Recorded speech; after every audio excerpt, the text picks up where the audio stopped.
আমি তোমাদের বন্ধু পূজা, মানিকপাট গ্রাম। এই যে হুগলি জেলার মানিকপাট গ্রাম, নদীর ধারে বসে আছে বহুকালের পুরনো কাহিনী নিয়ে। বকুলতলা মন্দির। নদীর ধারে ওই বকুলতলার তলাতেই আছে মানিকপাটের মন্দিরখানা, সাধু বাবার আশ্রম। এই বকুলতলার নিচেই থাকত এক সাধু বাবা, ভিক্ষা কইরা দিন কাটাইত। পূর্ণিমার রাত। পূর্ণিমা রাইত হইলেই নাকি নদীর ধারে অদ্ভুত সব কাণ্ড শুরু হইত।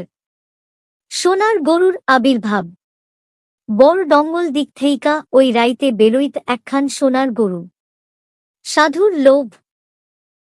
ভগবানের জিনিস হইলেও সাধু বাবার মনে তখন লোভ ঢুইকা পড়ল।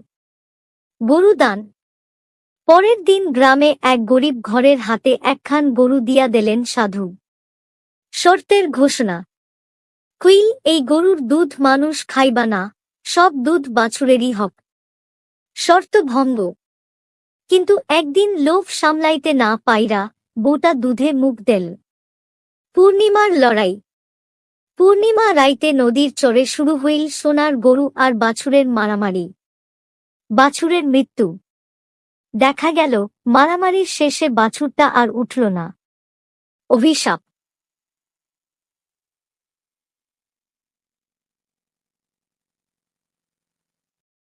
সব বুইঝা সাধু বাবা কইল, তোদের বংশ আর টিকবে না।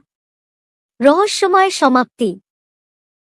লোকজন আজও কি পূর্ণিমা রাইতে বকুলতলায় কিছু একটা ঘুইরা বেড়ায়। সাবস্ক্রাইবার বন্ধুরা।